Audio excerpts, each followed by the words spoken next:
Hello, this is a video for Mike Digi at DP Review, and I'm going to show how I got rid of the overexposed areas in this image that Mike produced.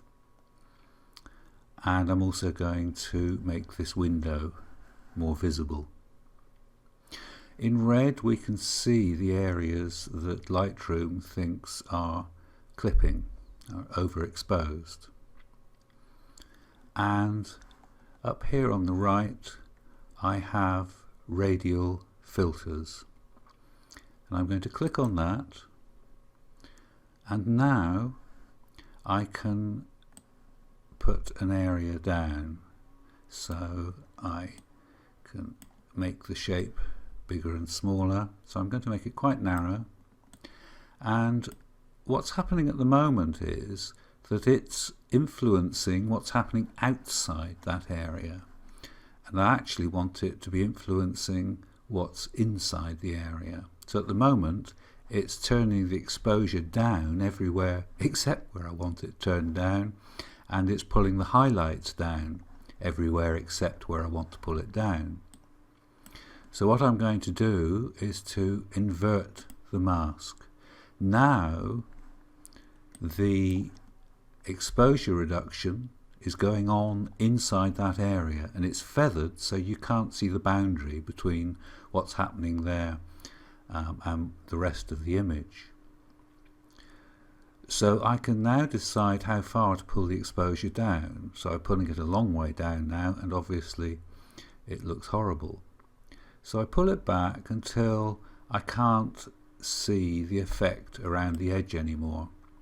Now that area here where the flowers are is still a bit dark, so what I'm going to do is to make another of these radial filters and pull it over there, turn it around like I did with the other one, invert the mask, and now I can make this one. I can pull just that area down a bit more. We can see it. I don't know if you'll be able to see this on the video. I'll do it a long way now so you can see there. That's what's happening. And I'm pulling it so that I can just not see anything around the edge. And that's the most I can do. That's an overexposed area. It's blown and I can't bring it back. So what I'm going to do now is to put another one of these down over here. And I need to turn it around again to invert the mask, and there we are. Now I'm going to turn this on and off. I'm going to turn it off now so you can see. In fact, what I'll do is turn off the clipping indicators so the red won't show, and if I now turn the effect on and off, there, that's without what I've just done to it, and that's with it now acting on it. And in fact I can see an outline around this area.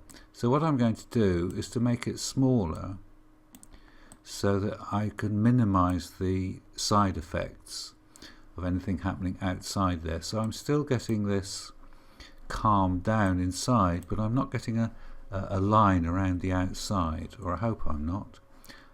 There, that looks okay now, I think. Now as far as the window is concerned, again I just put a shape of some sort down, and if I can't fit it exactly I can do it approximately, and like I did in this window over here I can use more than one of these, or in fact I can paint on this. I can put an effect down, and if I don't want it to affect something I can paint it out so it doesn't affect it. So now I'm going to invert this mask in the same way, and there we are. The window now we can see is much more visible.